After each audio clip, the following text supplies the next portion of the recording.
बिस्मिल्लाहिर्रहमानिर्रहीम। Welcome back to business mathematics 2। हमारा next lecture number 14 is about instantaneous rate of change, interpretations, higher order derivatives. तो हम chapter 15 को continue करेंगे आज, और लास्ट 2 सेक्शंस हैं चैप्टर 15 के जो आज हम कवर करेंगे, जिसमें instantaneous rate of change, interpretations और हायर ऑर्डर डेरिवेटिव्स हैं। लास्ट लेक्चर में हमने कवर किया सेक्शन 15.5 को और 15.6 को। जो मेन टॉपिक्स थे वो डिफरेंशिएशन थी, how to find derivatives without using limits. ठीक है, दोनों आपको आनी चाहिए, लिमिट डेफिनेशन यूज करके भी डेरिवेटिव निकालने और रूल्स को यूज करके भी। ठीक है, तो हमने कोई अबाउट 10 रूल्स हमने स्टडी किए थे। तमाम रूल्स की हमने एक दो एग्जांपल्स भी की कि उसको इम्प्लीमेंट कैसे करना है। ठीक है, तो ये सारा काम हमने लास्ट 2 सेक्शंस में किया था, जो लेक्चर नंबर 13 में।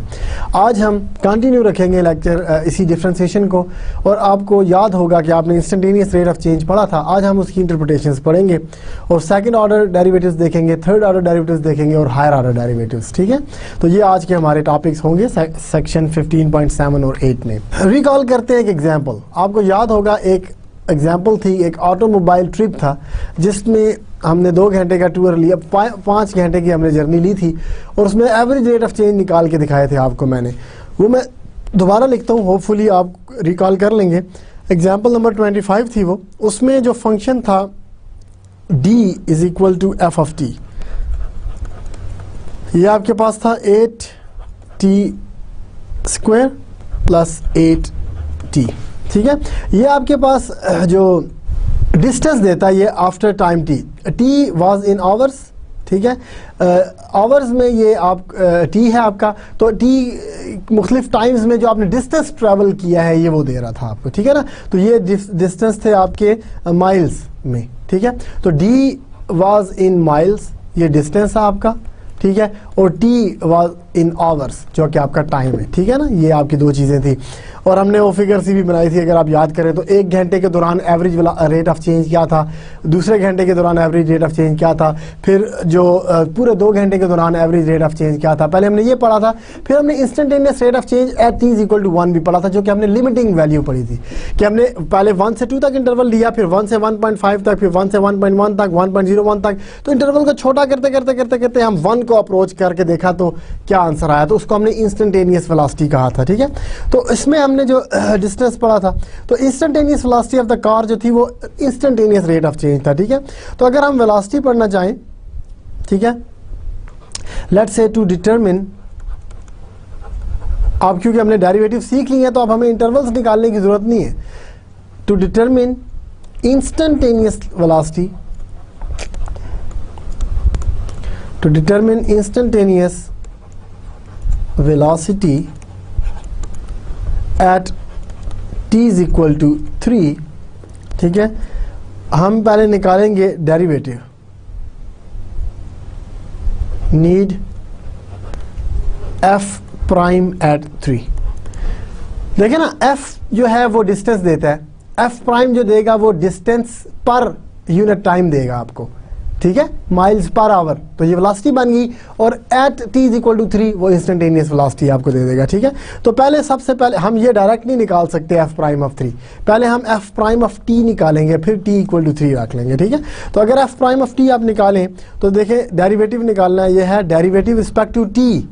याद रखें, ये जो प्राइम है ये डेरिवेटिव रिस्पेक्ट टू x नहीं होता हर वक्त, ये जिसका फंक्शन है उसके रिस्पेक्ट डेरिवेटिव। t का फंक्शन था तो d बाई डी टी है, और किसका निकालना है 8t square plus 8t। 8 constant है अपनी जगह पे रहा, t स्क्वायर का डेरिवेटिव 2t, प्लस 8 कांस्टेंट है अपनी जगह पे रहा, t का डेरिवेटिव 1, 16t प्लस 8 आ गया, और यह है माइल्स पर आवर। ठीक है, अब आप निकालें ना f प्राइम एट 3, यानी कि t को 3 रख देना है आपने, plug in t equal to 3, तो 16 times 3 plus 8, 54 miles per hour. तो इसका क्या मतलब है, 56 माइल्स पर आवर। इसका मतलब है कि after 3 hours your car will be moving at the rate of 56 miles per our. ये इंस्टेंटेनियस वेलोसिटी है किसी एक पर्टिकुलर टाइम के ऊपर। व्हेन टाइम विल बी 3, यानी after 3 hours of your travel, आपकी जो स्पीड है वो 56 माइल्स पर आवर होगी। ठीक है ना, डिस्टेंस को देखते हुए हमने ये बता दिया। तो ये एक इंटरप्रिटेशन थी इंस्टेंटेनियस रेट ऑफ चेंज की, जो कि इंस्टेंटेनियस वेलोसिटी है, ठीक है, क्योंकि velocity is the rate of change of distance. तो देखिए हमने डिस्टेंस का डी का ही निकाला ना, ये डी बाई डी टी था ना, ठीक है, डी बाई डी टी, ठीक है, यही था ना कि डिस्टेंस का rate of change respect to time निकाला ना हमने। तो rate of change of distance जो है वो स्पीड होती है, वेलोसिटी होती है। तो दिस इज इंस्टेंटेनियस वेलोसिटी, ठीक है, ऑफ द कार और स्पीड ऑफ द कार। एक और एग्जांपल देखें कि an object is dropped from a cliff which is 1296 feet above the ground. The height of the object is described as a function of time. The function is h is equal to ft. h height है, t time में है, ft is equal to -16t square plus 1296. ये है किसी भी time के ऊपर जो हाइट है, हमने एक ऑब्जेक्ट ड्रॉप किया है ना तो उसकी हर टाइम पे उसकी हाइट चेंज होती जा रही है ना, हाइट कम होती जा रही है।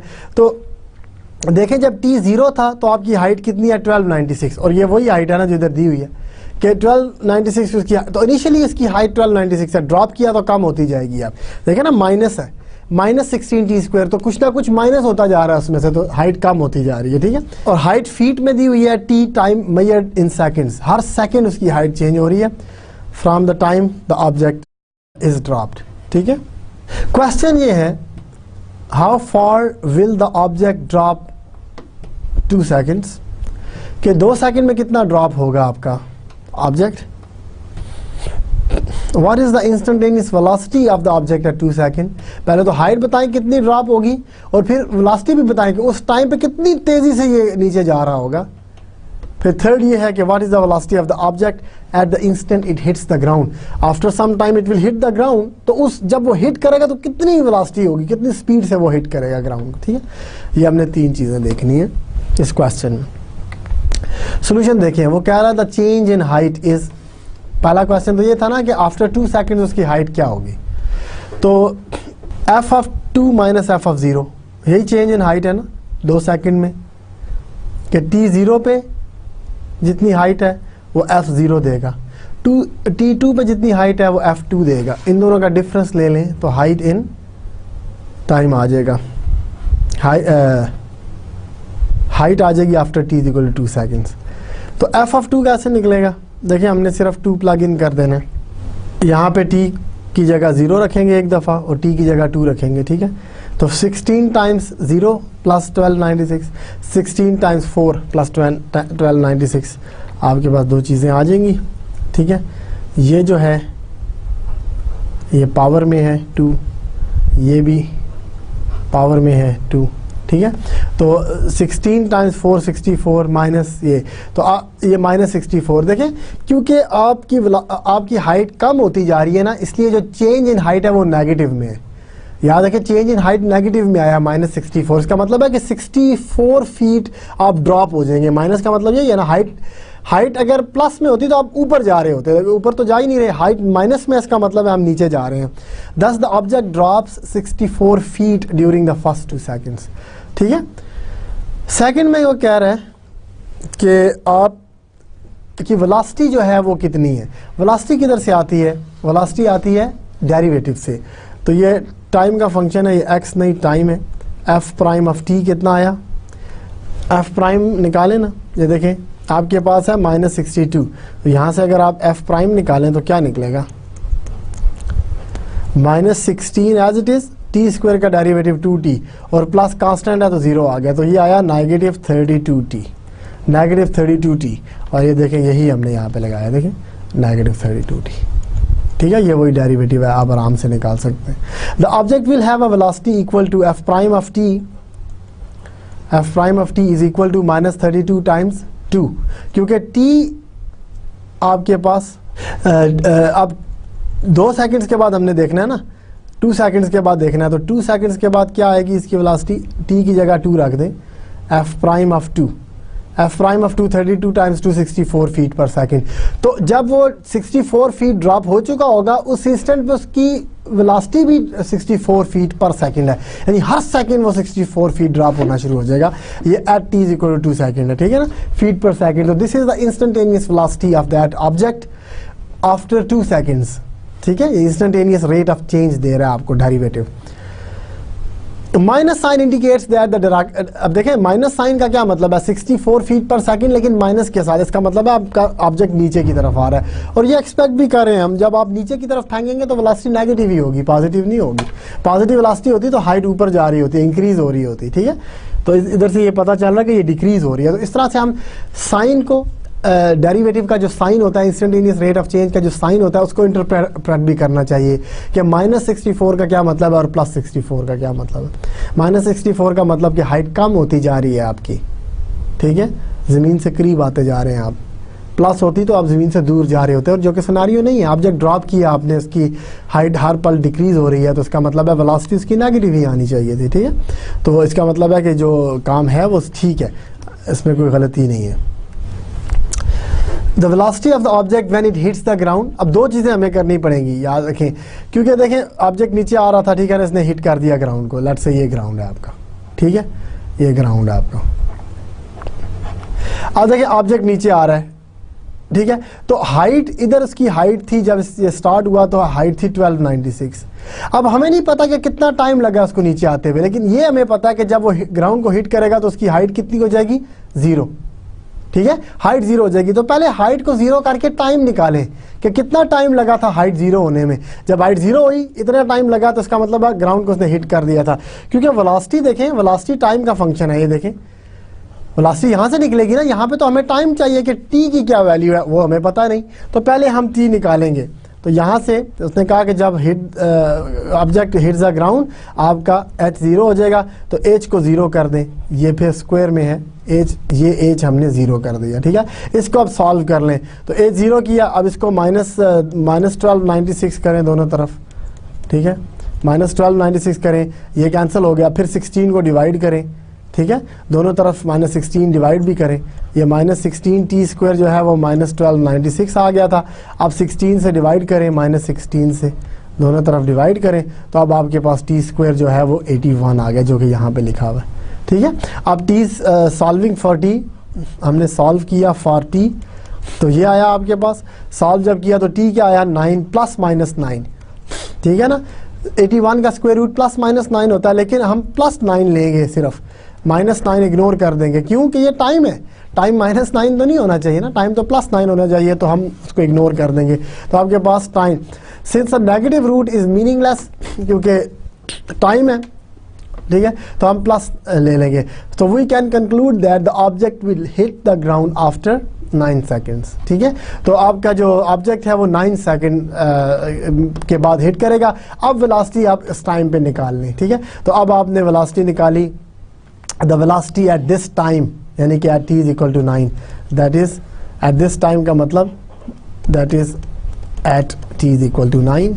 आपके पास क्या आ जाएगा, आपने 9 प्लग इन कर दिया, 32 × 9, ये भी माइनस में ही है, -32, तो -288 फीट पर सेकेंड। अब देखिए कितनी ज़्यादा वेलोसिटी है ना, -288 फीट पर सेकेंड।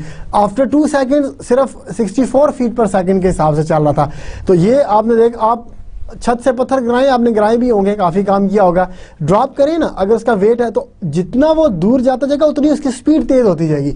जब आपने छोड़ा तो स्पीड इतनी ज़्यादा नहीं थी, जब नीचे हिट करेगा तो स्पीड बहुत ज़्यादा थी, इसीलिए ये स्पीड इंक्रीज करती जा रही है इसकी, ठीक है ना, एट एवरी टाइम, और है नेगेटिव में, ठीक है। तो जितना ये ज़मीन के करीब आ रहा है उतना ही तेज़ी से आ रहा है, और जब हिट किया उसने तो 288 फीट पर सेकंड के रफ्तार से उसने हिट किया, ठीक है। तो ये तीनों में हमने देखे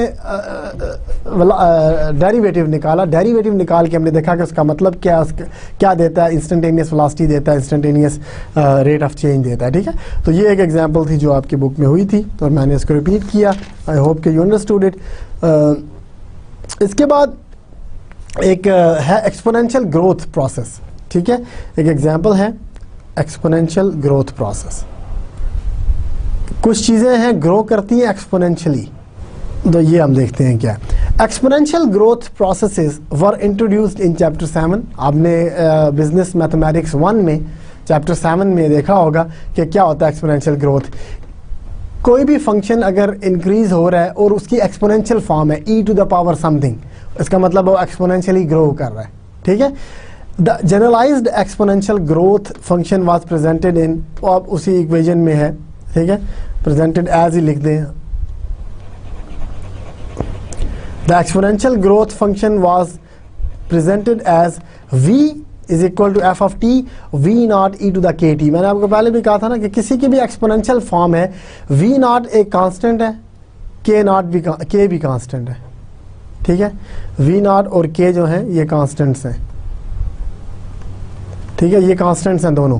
तो जब e to the power k t है तो देखिए जब t इंक्रीज करेगा ना तो एक्सपोनेंशियल फंक्शन भी इंक्रीज करता है और ये बहुत तेजी से इंक्रीज करता है, तो इसलिए एक्सपोनेंशियल ग्रोथ कहलाता है। टी आस्ता आस्ता इंक्रीज कर रहा है, ई की टी बहुत तेज तेज, और वी नॉट उसकी इनिशियल वैल्यू है। जब टी जीरो है तो आपका फंक्शन वी नॉट है।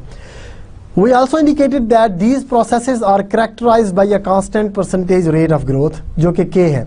के जो है ना रेट ऑफ ग्रोथ कहलाता है इधर, ठीक है, के इज रेट ऑफ ग्रोथ, इस रेट से वो ग्रो कर रहा है, ठीक है। वी नॉट इसकी इनिशियल वैल्यू है, जो भी चीज़ ग्रो कर रही है ना वी की, ये जो वी है ना इसकी इनिशियल वैल्यू वी नॉट है, ठीक है। वी नॉट जो है इनिशियल वैल्यू है, इनिशियल वैल्यू ऑफ वी, क्योंकि देखें जब मैं टी को जीरो रखूँ ना, t e to the zero is 1, तो v is equal to v naught बन जाएगा। तो इनिशियली वी की वैल्यू वी नॉट है और फिर वो ग्रो करती जा रही है, ठीक है। तो इसमें क्या हो रहा है, ये मैं इसमें आपको ग्राफिकली एक्सप्लेन करता हूँ थोड़ा सा कि ये एक्सपोनेंशियल ग्रोथ क्या है। ये देखें आपका ये है वी नॉट, क्योंकि ये टी है ना आपका, ये टी है, ये वी है, ठीक है। तो यहाँ पे t is equal to zero है, तो जब t is equal to zero है तो जीरो पे वैल्यू v है, और उसके बाद यहाँ से वो चला और एक्सपोनेंशियली ग्रो कर रहा है, तो इस तरह ऊपर निकल जाएगा, ठीक है ना। ये आपका v is equal to v naught e to the k t है, ठीक है। इसमें k पॉजिटिव है क्योंकि k ग्रोथ कर रहा है ना, तो k पॉजिटिव है। अगर k पॉजिटिव होगा तो ये ऊपर की इस तरह से जा रहा है, तो v नॉट से हम स्टार्ट किए थे, ठीक है। अगर k नेगेटिव होता तो ये ग्रो ना करता, ये नीचे आता, इधर से नीचे चला जाता जीरो की तरफ, लेकिन ग्रोथ मॉडल है इसलिए ये ऊपर जा रहा है, k इज पॉजिटिव, ठीक है। अब वो कह रहा है कि जो डेरिवेटिव है वो इंस्टेंटेनियस रेट ऑफ चेंज को रिप्रेजेंट करेगा v का, ठीक है, with respect to change in time t। The percentage rate of change would be found by the ratio. अब जो परसेंटेज रेट होता है ना, वो ये होता है कि आप इंस्टेंटेनियस रेट ऑफ चेंज को ओरिजिनल फंक्शन से डिवाइड कर दें, तो परसेंटेज रेट आता है कि किस परसेंट से चेंज हो रहा है, ठीक है। तो उसमें एफ प्राइम ओवर एफ आ जाता है, instantaneous rate of change divided by value of the function, ठीक है। F prime of T divided by F of T, किसी भी टाइम पे ये परसेंटेज रेट निकाल सकते हैं। हमारे केस में क्या होगा, देखें हमारे पास डेरिवेटिव क्या है, डेरिवेटिव जो है वो क्या निकलेगा, इसका डेरिवेटिव निकालें ना, d v by d t निकालें, जो कि एफ प्राइम टी कह सकते हैं आप उसको। ये क्या निकलेगा, वी नॉट कांस्टेंट है और आपको याद होगा e to the power k t का डेरिवेटिव क्या था, e to the power k t का derivative e to the power k t ही था, और आगे हम के टी के डेरिवेटिव को डिफरेंशिएट करते हैं, तो के इज के और टी का डेरिवेटिव 1, तो के आ जाएगा। तो ये आया वी नॉट के e to the power k T, ये आपके पास एफ प्राइम टी है। इसको अगर आप डिवाइड करें ना, एफ प्राइम टी को एफ टी पे डिवाइड कर दें, जो ओरिजिनल वैल्यू थी, ठीक है, ये है आपके पास वी नॉट के e to the k t और डिवाइड करें v naught e to the power k t, ठीक है। तो वी नॉट कैंसिल हो गया, e to the power k t cancel हो गया, आपके पास के आ गया। तो परसेंटेज रेट ऑफ चेंज जो है वो के है, इसीलिए तो हमने इसको कहा था कि रेट ऑफ ग्रोथ जो होता है चैप्टर 7 में आपको बता दिया गया होगा कि जी के इज द ग्रोथ रेट, ठीक है। अब आप देखें ये क्यों ग्रोथ रेट था, देखिए डेरिवेटिव्स ने आपका थोड़ा सा और अंडरस्टैंडिंग में इजाफा किया कि इसको ग्रोथ रेट हमने क्यों कहा था। देखें ये इसलिए कहा था कि यही तो ग्रोथ रेट है, जब हम परसेंटेज ग्रोथ देखते हैं, परसेंटेज रेट ऑफ चेंज देखते हैं, which is the growth rate इसके, ठीक है। This confirms that for an exponential growth function of the form जो हमने अभी पीछे रिप्रेजेंट की, के represents the percentage rate of growth, ठीक है। यही हमने कहा था परसेंटेज रेट ऑफ ग्रोथ जो था वो के है। गिवन दैट के is a constant, the percentage rate of growth is the same for all values of T. इसका मतलब है टी जितना मर्जी चेंज होता जाए, आपका रेट ऑफ ग्रोथ जो है वो कांस्टेंट रहेगा। जिस रेट से ग्रो कर रहा है, परसेंटेज रेट से जो ग्रो कर रहा है वो कांस्टेंट है आपका के। अच्छा एक और एग्जांपल देखते हैं, इसी सिनारियो में, instant rate of change scenario में, जो आगे एग्जांपल 55 है। ट्रैपिंग एन एपिडेमिक, ठीक है, उसको ट्रैप करना है। मैं पढ़ता हूँ, दिस इज एग्जाम्पल। अगर आपके पास बुक्स हैं और डेफिनेटली बुक्स होनी भी चाहिए। एग्जाम्पल 55 पेज नंबर 714 ऑफ बर्डनिक, जो हम बुक यही फॉलो कर रहे हैं ना, बर्डनिक की बुक फॉलो कर रहे हैं। इजीली अवेलेबल है, अगर आपने नहीं खरीदी तो ज़रूर ख़रीदें, क्योंकि मैंने बहुत क्लोजली इस बुक को फॉलो किया है। तो इस बुक में से भी आप देखें कि कैसे चीज़ें हो रही हैं। बुक रीडिंग करने से बहुत ज़्यादा चीज़ें क्लियर होती हैं, ठीक है। तो मेरा लेक्चर सुने, साथ अपने बुक भी रखें और बुक देखते जाएँ। जो मैं कराता जा रहा हूँ मोस्टली चीज़ें बुक में से डायरेक्टली मैंने स्टेट की हुई हैं यहाँ पर। तो आप बुक्स ज़रूर खोल के देखें और उसमें से देखें कि क्या हो रहा है। A flu epidemic is spreading through a large mid-western state, ठीक है, फ्लू फैलता जा रहा है, ठीक है, कोई डिजीज़ है ना। Based upon similar epidemics which have occurred in the past को देखते हुए वो क्या कह रहे हैं कि ये मैथमेटिकल फार्मूलेशन एक उन्होंने बनाई है कि the number of persons who will be affected by the flu specifically by function, n जो है ये नंबर ऑफ पर्सन्स हैं जिनको फ्लू हो जाएगा। पास्ट, क्योंकि वबा फैली है, एकदम एक वबा फैली है, फ्लू आ गया एकदम ना, ठीक है। तो उन्होंने पास्ट एक्सपीरियंस देखते हुए कहा कि यार ये फ्लू जब पहले भी आता था तो इतने लोग कैप्चर हो जाते थे इसमें। तो उस पर बेस करते हुए उन्होंने एक मॉडल बना लिया कि जी इतने लोग हर गुजरते टाइम में इतने लोगों को ये फ्लू होता चला जाएगा, और वो फंक्शन ऑफ टाइम दे दिया उन्होंने, ठीक है। 0.3t cube plus 10t square plus 300t and plus 250, where n equals the number of person afflicted, ठीक है। मैं इधर आपको बता दूं, n जो सा है ये number of persons who will get flu, ठीक है, afflicted लिख दें, ठीक है, by the flu। t जो है t equals टाइम, ठीक है, डेज में, हर दिन डे के हिसाब से बता रहे हैं कि हर रोज कितने लोगों को फ्लू होता चला जाएगा, वो इस फंक्शन पे डिपेंड करता है। अगर मैं t इक्वल टू 1 रखूंगा ना यहाँ पे, तो एक दिन के बाद जितने लोगों को फ्लू होगा, t2 रखे तो 2 दिन के बाद फ्लू बता देगा कितने लोगों को हुआ, ठीक है। तो ये एक, ठीक है, और ये 30 दिन के लिए यहाँ पे रख रहे हैं। तो यानी कि 30 दिन तक ये मॉनिटर करते रहेंगे कि 30 दिन तक ये वबा फैली जाएगी, तो 30 दिन तक लोग अफिलिक्ट होते रहेंगे। तो 0 से 30 तक इसकी डोमेन भी उन्होंने बता दी, ठीक है। अब क्वेश्चन ये हैं, सबसे पहला जो क्वेश्चन है वो ये है कि साथ साथ में हल भी करता जाऊँगा। What interpretation can be given to F0? वो कह रहा है कि F0 का क्या मतलब है, ये निकालें, उसको इंटरप्रेट भी करें, ठीक है। तो सबसे पहले देखें कि F0 अगर आप निकालें है क्या। F0 है कि टाइम t इक्वल टू 0 लगा लें, अपने फंक्शन में आपने 0 रिप्लेस कर देना, ठीक है। प्लस 10t स्क्वायर, तो वो 0 स्क्वायर हो गया, प्लस 300 टाइम्स t, तो 300 टाइम्स 0 प्लस 250, तो इक्वल टू 250 हो गया, ठीक है। अब इसकी इंटरप्रिटेशन क्या है, 250 पर्सन्स, ठीक है ना, नंबर ऑफ पीपल है ना हु विल गेट अफ्लिक्टेड। तो ये 250 पर्सन्स को फ्लू था जब इनिशियली डिटेक्ट हुआ ये। अब ये 0 से नहीं शुरू हो रहा, देखें, जब हेल्थ डिपार्टमेंट ने नोटिस किया ना कि भाई वबा फैल गई या फ्लू की, तो जब पहले दफ़ा उन्होंने नोटिस किया और लोग देखे तो 250 लोगों को ऑलरेडी फ्लू हो चुका था। तो ये इनिशियल डिटेक्शन है। वैसे तो देखा किसी को फ्लू नहीं था, 0 से स्टार्ट हुआ होगा, लेकिन इस मॉडल में जो F0 है वो 250% दे रहा है। इसका मतलब है कि जब उन्होंने देखा कि फ्लू आ गया और उन्होंने मॉडल बनाना शुरू किया तो उनके पास ऑलरेडी 250 लोग थे जिनको ऑलरेडी फ्लू हो चुका था, ठीक है। तो ये इनिशियल डिटेक्शन है बाय द हेल्थ डिपार्टमेंट या जो भी हॉस्पिटल जो भी था, उन्होंने इनिशियली जो डिटेक्ट किया वो 250 लोगों को फ्लू हो चुका था, ठीक है। तो इसकी ये इंटरप्रिटेशन है, ठीक है। तो ये लिखा भी हुआ है बुक में, अगर आप देखें कि F0 would be interpreted as the estimated number of persons having come down with the disease at the time of initial detection of the disease by health department officials। जब उन्होंने इनिशियली डिटेक्ट किया तो around about 250 लोगों को already flu हो चुका था, ठीक है। अब सेकंड जो है कह रहा है कि how many persons are expected to contract the flu after 10 days and after 20 days, ठीक है। अब वो कह रहा है कि कितने लोगों को 10 days के बाद फ्लू हो जाएगा, ठीक है, या और 20 days के बाद। ये 2 क्वेश्चन पूछ लिए कि 10 डेज और 20 डेज के बाद कितने लोगों को फ्लू हो चुका होगा। तो सिंपल है, हमने F10 और F20 निकाल देना है। F10 जो निकालेंगे वो आपको दे देगा कि इतने लोगों को फ्लू हो गया आफ्टर 10 डेज। तो कैसे निकलेगा, -0.3 10 क्यूब और plus 10 times 10 square plus 300 times 10 plus 250। इसको अगर आप सिंप्लीफाई करें क्यूब श्यूब लेके सब कुछ, ठीक है, तो सिंप्लीफाई करें तो ये आ जाएगा 3,950 पर्सन्स।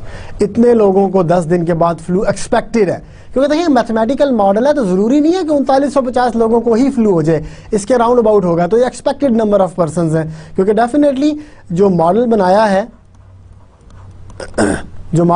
है वो पास्ट एक्सपीरियंस से बनाया है, तो उसमें थोड़ी बहुत कमी बेशी रह गई होगी।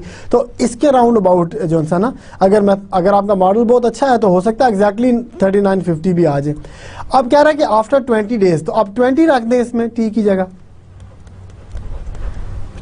20 रखेंगे तो आपका 20 डेज के बाद जितने लोगों को फ्लू है वो आ जाएगा। ये आप कैलकुलेट करके देखें, मैं तो यहाँ पे टाइम सेव कर रहा हूँ, तो आप कैलकुलेट करके देखें क्या ये 7,850 पर्सन्स जो हैं वो 20 दिन के बाद अफलिक्टेड हो जाएंगे या कॉन्ट्रैक्टेड फ्लू। ठीक है, तो इतने लोगों को एक्सपेक्टेड है कि 7,850 लोगों को 20 दिन के बाद फ्लू होगा, क्योंकि फ्लू तो बहुत जल्दी फैलता है।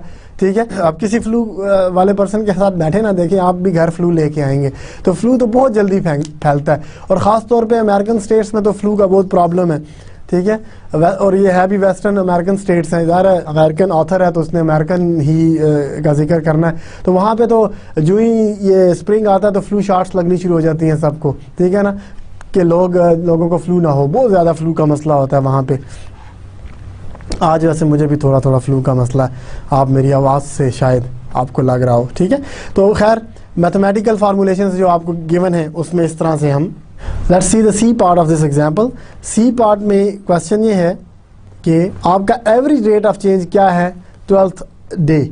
What is the average rate at which the flu is expected to spread. तो एवरेज रेट ऑफ चेंज निकालना है आपने, average rate between t is equal to 10 and t is equal to 20। ठीक है, एवरेज रेट निकालना है आपने कि 10 दिन से लेकर 20 दिन तक, बिटवीन t10 एंड t20, 10 दिन और से लेकर 20 दिन तक जो एवरेज रेट है, जिस रेट से फ्लू स्प्रेड हो रहा है, वो आपने निकालना है। तो इसमें एवरेज रेट में हम क्या निकालते हैं, एवरेज रेट जो होता है वो होता है change in persons, number of persons divided by change in time, dependent variable divided by independent variable. Change 10 से 20 तक, 20 दिन बाद कितने लोगों को फ्लू होगा, माइनस कर दें 10 दिन बाद कितने लोगों को फ्लू हुआ, डिवाइडेड बाई 20 दिन माइनस 10 दिन। ठीक है, ये आपका एवरेज रेट ऑफ चेंज आ जाएगा। अब f(20) हमने निकाला ना, बी पार्ट में निकाला था, ये देखें बी पार्ट में हमने f10 भी निकाला, f20 भी। तो f20 था 7850 और 3950 था 10 दिन में। 10 दिन बाद इतने लोगों को हुआ, 20 दिन बाद इतने लोगों को, डिफरेंस ले लें और नीचे डिवाइड कर दें 10 से, तो ये आया 390 पर्सन्स पर डे।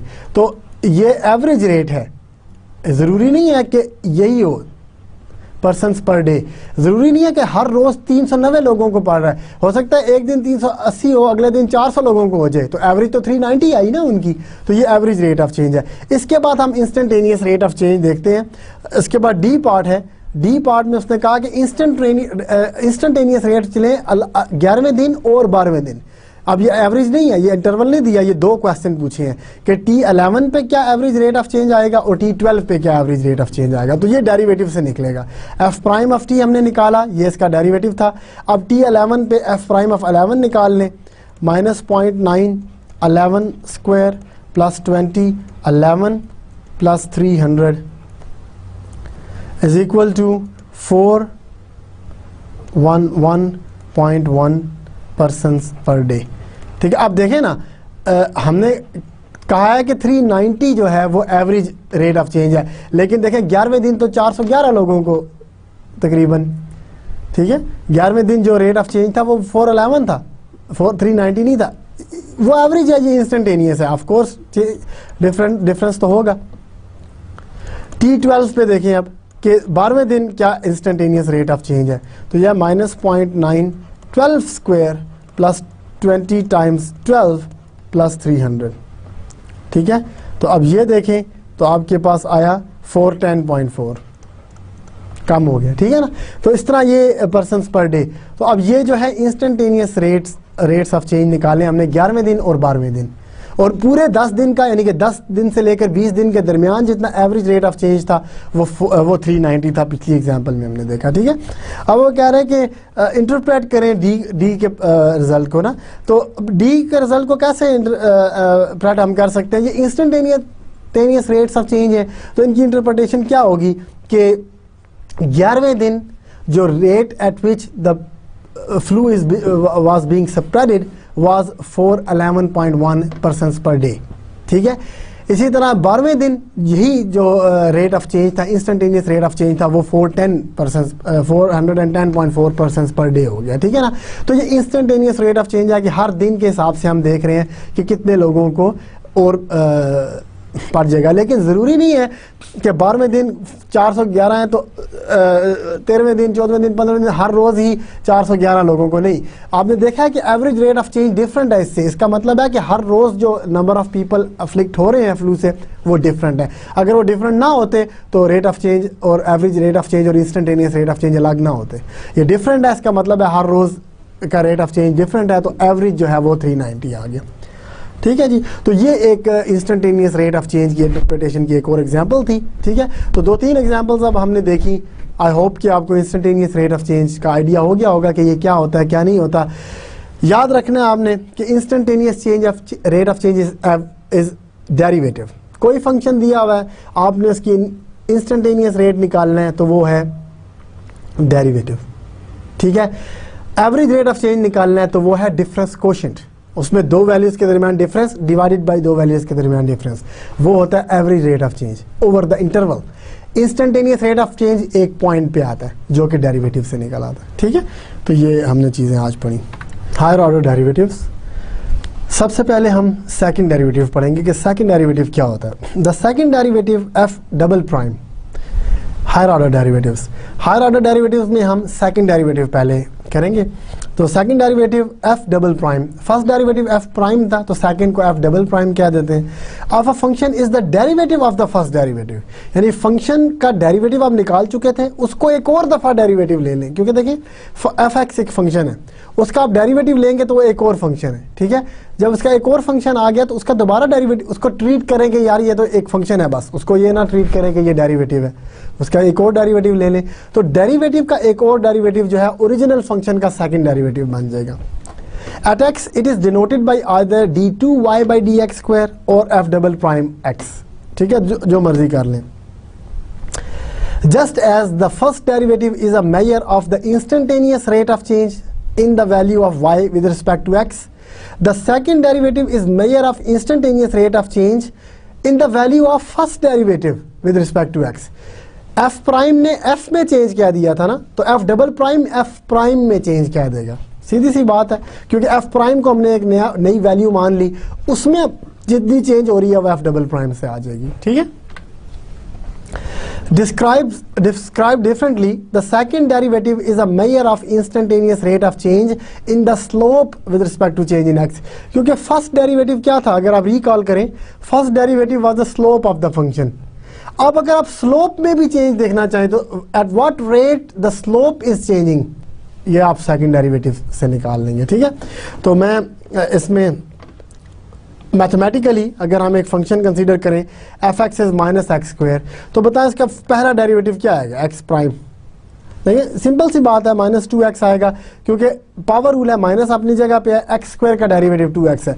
अब इसको आप नया डेरिवेटिव मान लें, तो जो एफ डबल प्राइम था ना, ये था माइनस 2x का डेरिवेटिव, क्योंकि एफ ये है ना एफ प्राइम का डेरिवेटिव, यानी एफ प्राइम एक्स जो आपने निकाला है इसका एक और डेरिवेटिव है ये एफ डबल प्राइम।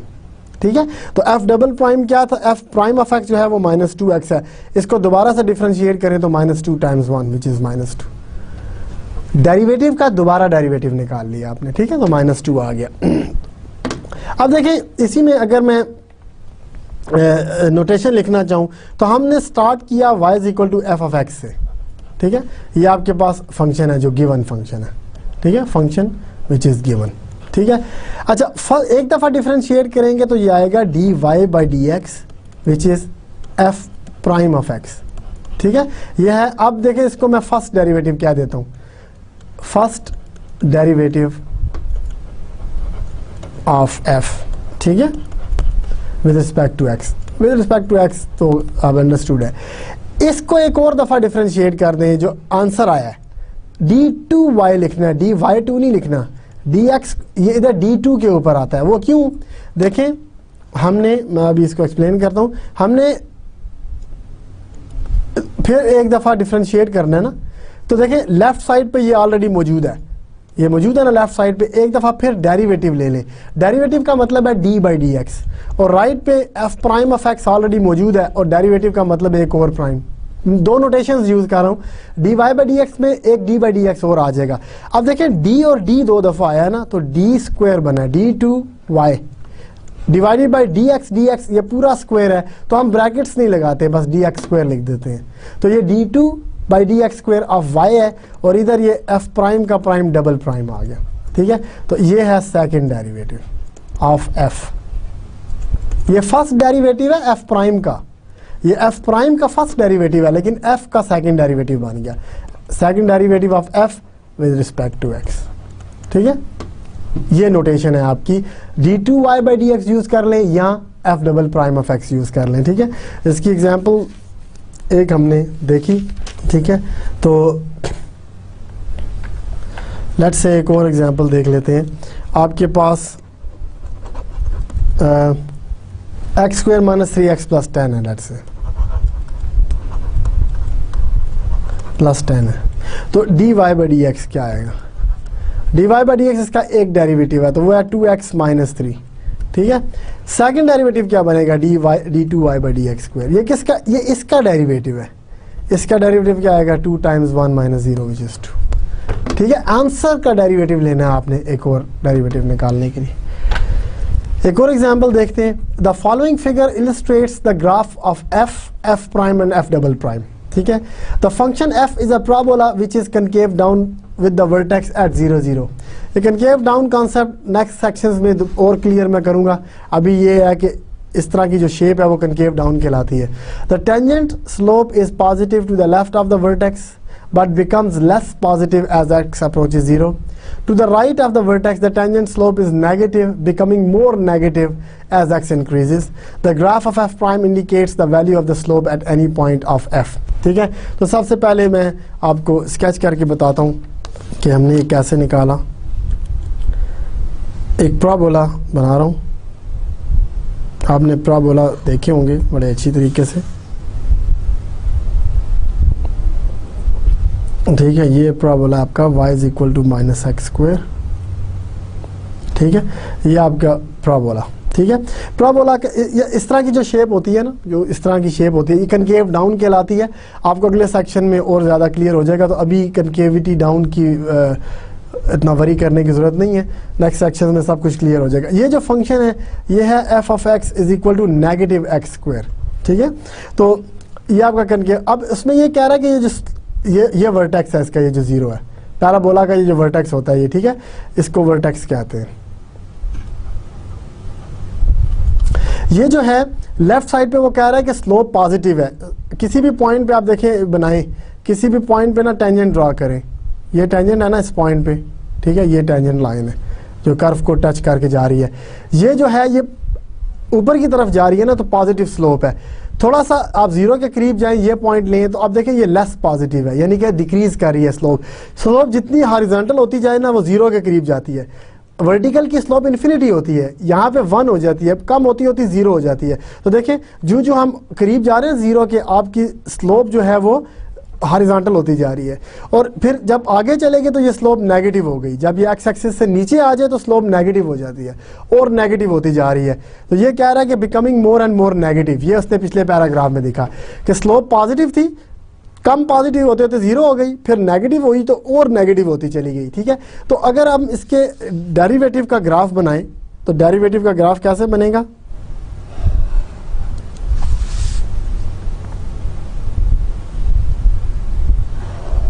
डेरिवेटिव का जो ग्राफ है वो एक स्ट्रेट लाइन बन जाएगी। ठीक है, स्ट्रेट लाइन क्यों बन गई? ये एफ प्राइम का ग्राफ है, वो इसलिए कि आपकी स्लोप जब हम लेफ्ट पे थे तो पॉजिटिव थी और कम होते होते वो जीरो होगी स्लोप। ये देखिए यहाँ से शुरू हुए थे ना हम, स्लोप पॉजिटिव थी, स्लोप कम होते होते जीरो पे आ गई और फिर स्लोप नेगेटिव हुई और नेगेटिव ही होती चली गई। ठीक है, ये एफ प्राइम ऑफ एक्स का ग्राफ है। ठीक है, और वैसे भी अगर इसका मैं डेरिवेटिव निकालूं तो क्या आएगा? -2x का ग्राफ ड्रा करें, यही लाइन आती है। तो देखिए कई दफ़ा हमें अगर एफ प्राइम की वैल्यू ना भी पता हो ना, हम ओरिजिनल ग्राफ को देख के एफ प्राइम का ग्राफ ड्रा कर सकते हैं।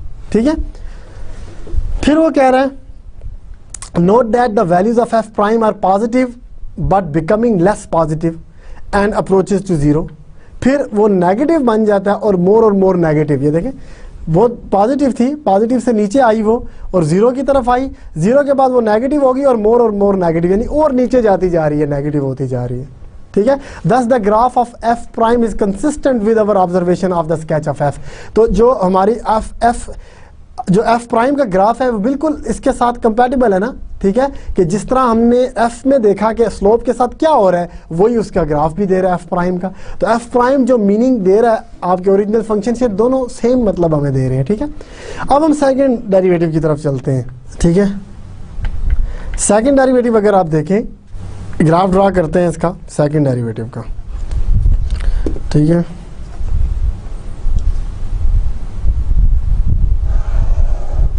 सेकंड डेरिवेटिव का ग्राफ ड्रा करते हैं। अब देखिए अगर आप फर्स्ट डेरिवेटिव में जाएं, ये फर्स्ट डेरिवेटिव, तो फर्स्ट डेरिवेटिव में क्या हो रहा है कि स्लोप, इसकी स्ट्रेट लाइन की स्लोप कांस्टेंट होती है ना। ठीक है, स्ट्रेट लाइन की स्लोप, और अब rate of change of slope है ये। सेकंड डेरिवेटिव क्या होता है? इसका डेरिवेटिव एफ प्राइम का, इसकी स्लोप किस तरह से चेंज हो रही है। इस पॉइंट पे देखें तो यही स्लोप है, इस पॉइंट पे भी देखें यही स्लोप है, इस पॉइंट पे भी जीरो, हर पॉइंट के ऊपर स्लोप तो सेम है क्योंकि ये स्ट्रेट लाइन है और स्लोप इसकी है क्या? -2। ये स्लोप है ना -2, इस लाइन की स्लोप जो है वो -2 है। ठीक है, और यही स्लोप है क्योंकि ये चेंज ही नहीं हो रही। तो इसका मतलब है कि ग्राफ से अगर आप देखें तो इसका सेकंड डेरिवेटिव -2 होना चाहिए जो स्लोप है, और अगर हम निकालें यहाँ से एफ डबल प्राइम तो ये भी तो -2 ही है, -2 × 1।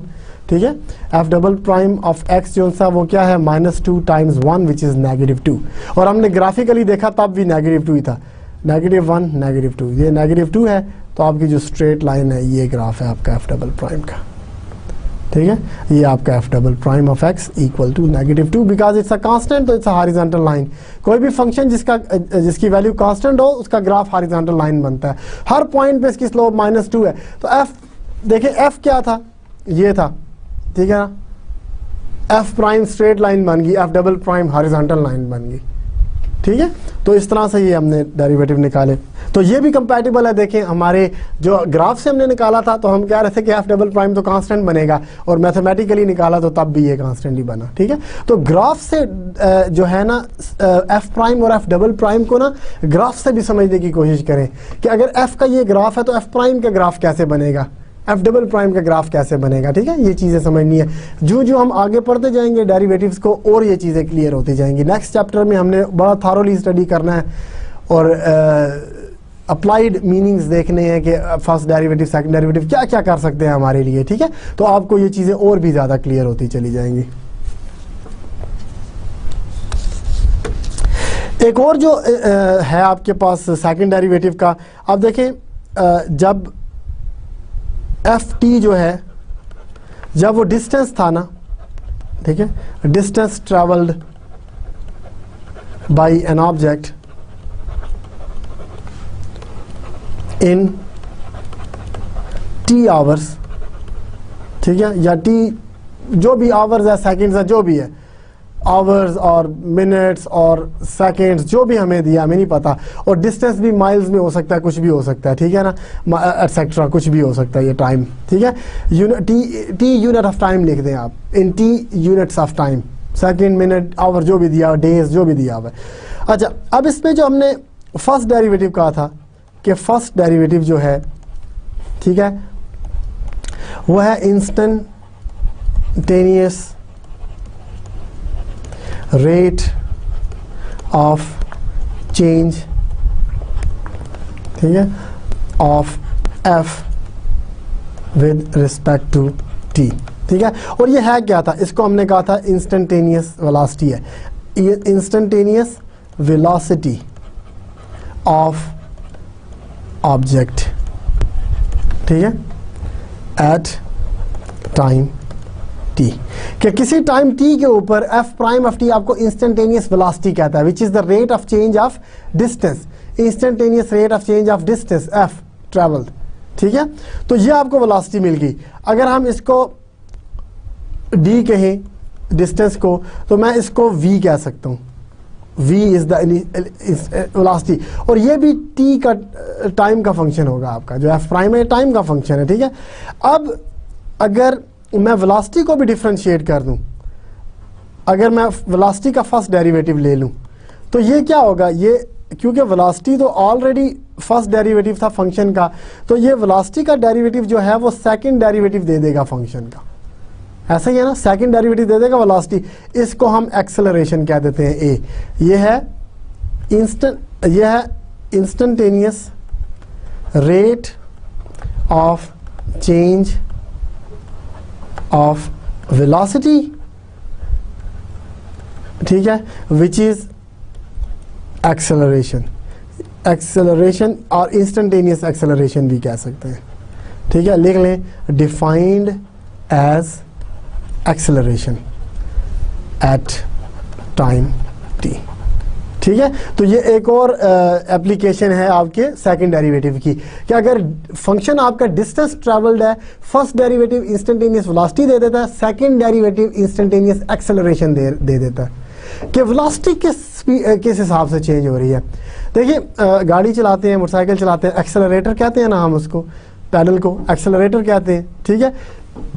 क्यों कहते हैं कि एक्सेलरेटर पुश करने से स्पीड चेंज होती है, वेलोसिटी चेंज होती है, तो जब वेलोसिटी को चेंज करेंगे तो वो एक्सेलरेशन बन जाएगी, ठीक है। डिस्टेंस के चेंज होने से स्पीड आती है, और स्पीड के चेंज होने से एक्सेलरेशन आता है, ठीक है। स्पीड के चेंज से देखें ना, अगर आपने गाड़ी स्टार्ट की, चलना शुरू हुई, आपने जनाब पैडल दबा दिया सारे का सारा, डिस्टेंस तो चेंज हो ही रहा है, आपका वेलोसिटी भी चेंज हो रही है, 10 से 20, 20 से 30 miles per our, 40 miles per our आप चले जाते हैं एकदम से, तो क्या हो रहा है, वेलोसिटी चेंज होती जा रही है ना हर इंस्टेंट पे, तो बेसिकली वो एक्सेलरेशन देती है। अगर आप रेट निकाल लें कि रेट ऑफ चेंज क्या है वेलोसिटी का, वो एक्सेलरेशन आ जाएगा, ठीक है। तो ये एक और इंटरप्रिटेशन थी आपकी इंस्टेंटेनियस रेट ऑफ चेंज की, यानी instantaneous rate of change of distance velocity बन गया, instantaneous rate of change of velocity acceleration बन गया, ठीक है। थोड़ी सी ये फिजिकल साइड पे चलेगी।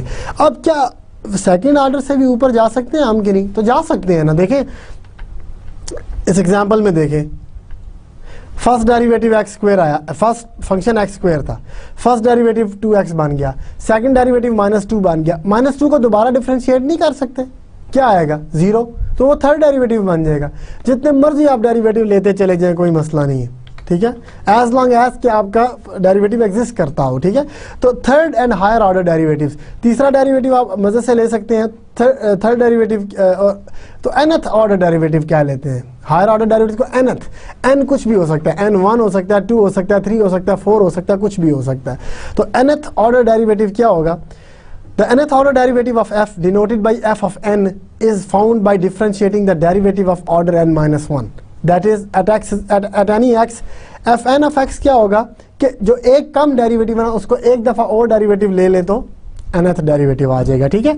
या फिर ये कह लें कि फंक्शन को n टाइम्स डिफरेंशिएट करने से, कि आपका y is equal to f x था फंक्शन, एक दफ़ा डिफरेंशिएट किया तो f प्राइम आ गया, दूसरी दफ़ा डिफरेंशिएट किया तो f डबल प्राइम आ गया, तीसरी दफ़ा डिफरेंशिएट किया तो f ट्रिपल प्राइम आ गया। ट्रिपल प्राइम के बाद हम प्राइम्स नहीं लगाते, क्योंकि वो देखें अगर मैं 1 2 3 4 प्राइम्स लगाऊं, 1 2 3 4 5 प्राइम्स लगाऊं, तो इन दोनों के दरमियान डिफरेंशिएट करना बड़ा मुश्किल हो जाएगा। क्या बैठ के गिनते रहेंगे 1 2 3 4 5 कि जी 5 प्राइम लगे हैं तो ये 5वां डेरिवेटिव है। 3 तक देखें डिफरेंशिएट करना बड़ा आसान है, ये देखें इनको 1 2 3 बड़ा आसान है, ठीक है। तो जब नेक्स्ट फोर्थ डेरिवेटिव पे हम जाते हैं ना dx4, ठीक है ना, ऑफ y, तो फिर हम f की पावर ब्रैकेट में 4 लिखना शुरू कर देते हैं। ब्रैकेट में 4 याद रखें, ये f4 नहीं है, f4 ऑफ x जो होता है ना, ये पावर ऑफ ये फोर्थ पावर ऑफ f है, ये है फोर्थ पावर ऑफ f।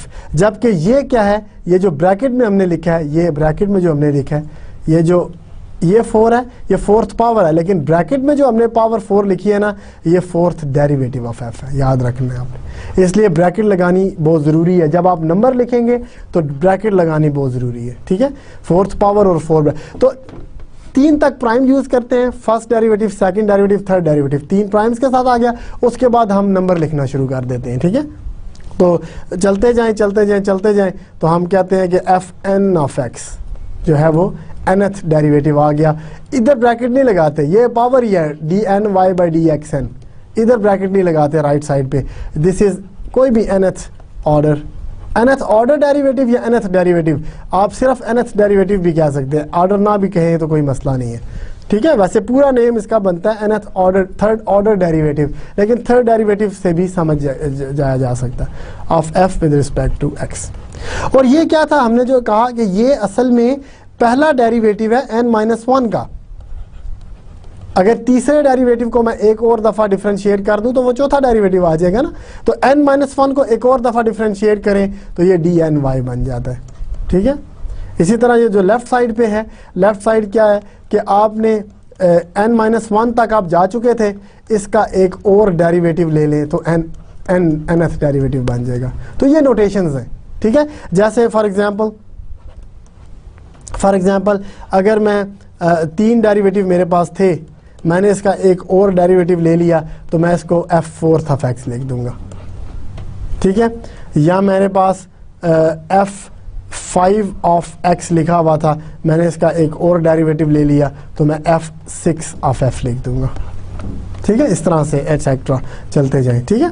तो एक आध एग्जांपल देख लेते हैं, उसके बाद हम लेक्चर फिनिश करेंगे। तो एग्जांपल 2-3 डेरिवेटिव को निकाल के देखते हैं, ठीक है, कि एग्जांपल किस तरह से हम कर सकते हैं।